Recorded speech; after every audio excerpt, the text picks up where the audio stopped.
The Seven Dials Mystery, Chapter 10. Bundle visits Scotland Yard.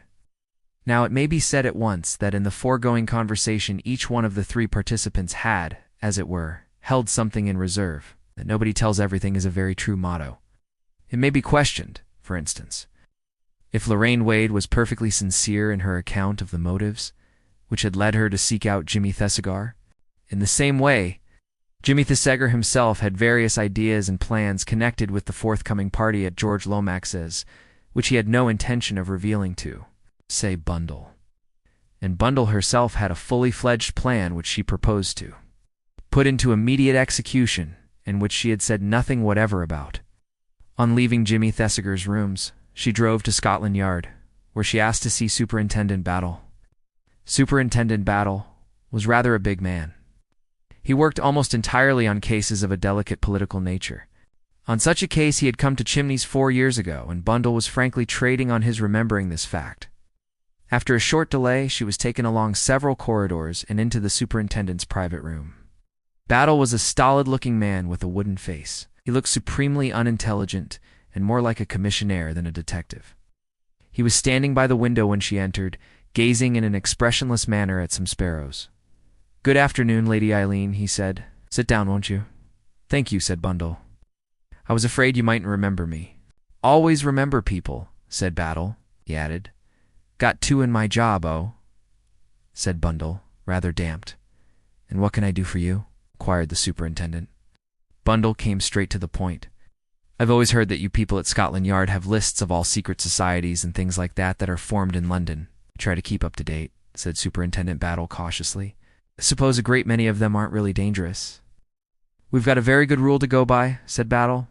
"The more they talk, the less they'll do. You'd be surprised how well that works out."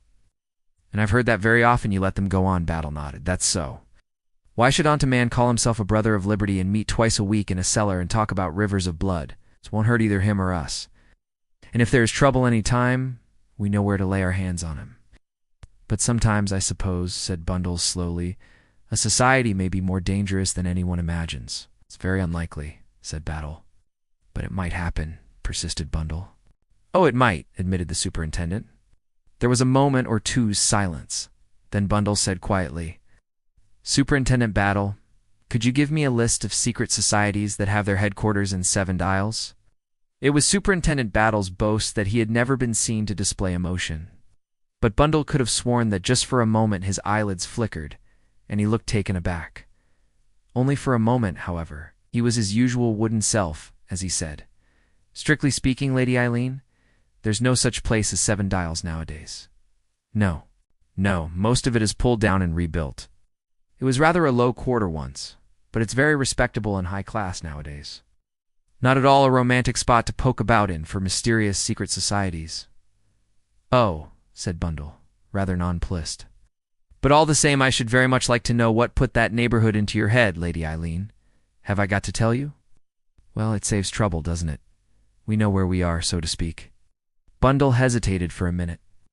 "There was a man shot yesterday," she said slowly.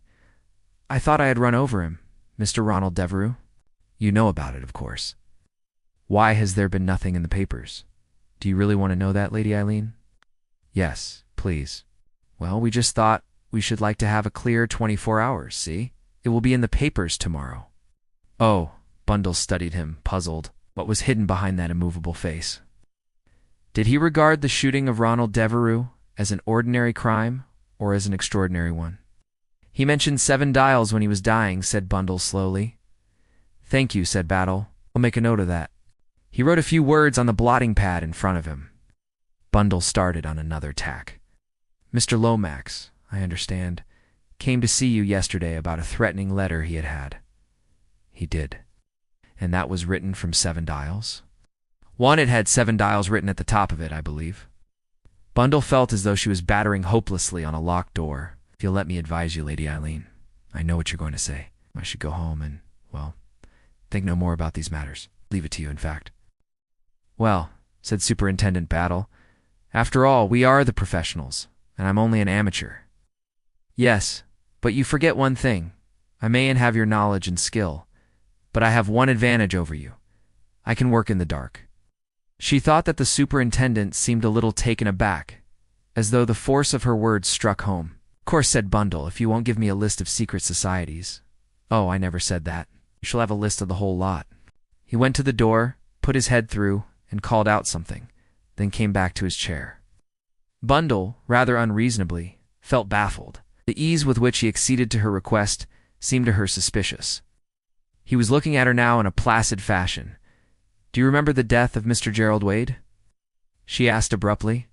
Down at your place, wasn't it? Took an overdraught of sleeping mixture? His sister says he never took things to make him sleep. Ah, said the superintendent.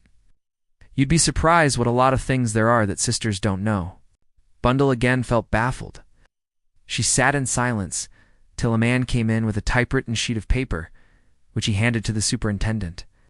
Here you are, said the latter when the other had left the room. The blood brothers of St. Sebastian, the wolfhounds, the comrades of peace, the comrades' club, the friends of oppression, the children of Moscow, the red standard bearers, the herrings, the comrades of the fallen, and half a dozen more. He handed it to her with a distinct twinkle in his eye. You give it to me, said Bundle, because you know it's not going to be the slightest use to me. But you want me to leave the whole thing alone? I should prefer it, said Battle. You see, if you go messing around all these places, well, it's going to give us a lot of trouble. Looking after me, you mean? Looking after you, Lady Eileen? Bundle had risen to her feet.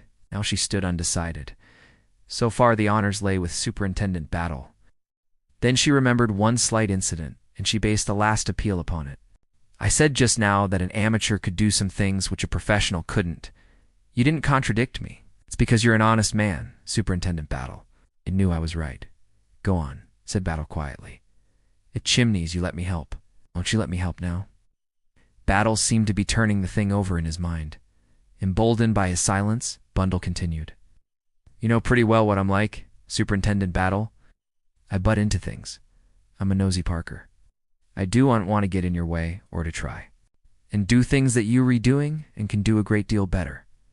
But if there's a chance for an amateur, let me have it. Again there was a pause, and then Superintendent Battle said quietly, You couldn't have spoken fairer than you have done, Lady Eileen, but I'm just going to say this to you. What you propose is dangerous, and when I say dangerous, I mean dangerous. I've grasped that, said Bundle. I'm not a fool. No, said Superintendent Battle. Never knew a young lady who was less so. What I'll do for you, Lady Eileen, is this. I'll just give you one little hint. I'm doing it because I never have thought much of the motto safety first. In my opinion, half the people who spend their lives avoiding being run over by buses would much better be run over and put safely out of the way. They're no good. This remarkable utterance, issuing from the conventional lips of Superintendent Battle, quite took Bundle's breath away. What was the hint you were going to give me? She asked at last. You know Mr. Eversley, don't you? No, Bill. Of course. But what? I think Mr. Bill Eversley will be able to tell you all you want to know about 7 Dials. Bill knows about it, Bill. Didn't say that. Not at all. But I think, being a quick-witted young lady, you'll get what you want from him. And now, said Superintendent Battle firmly, I'm not going to say another word.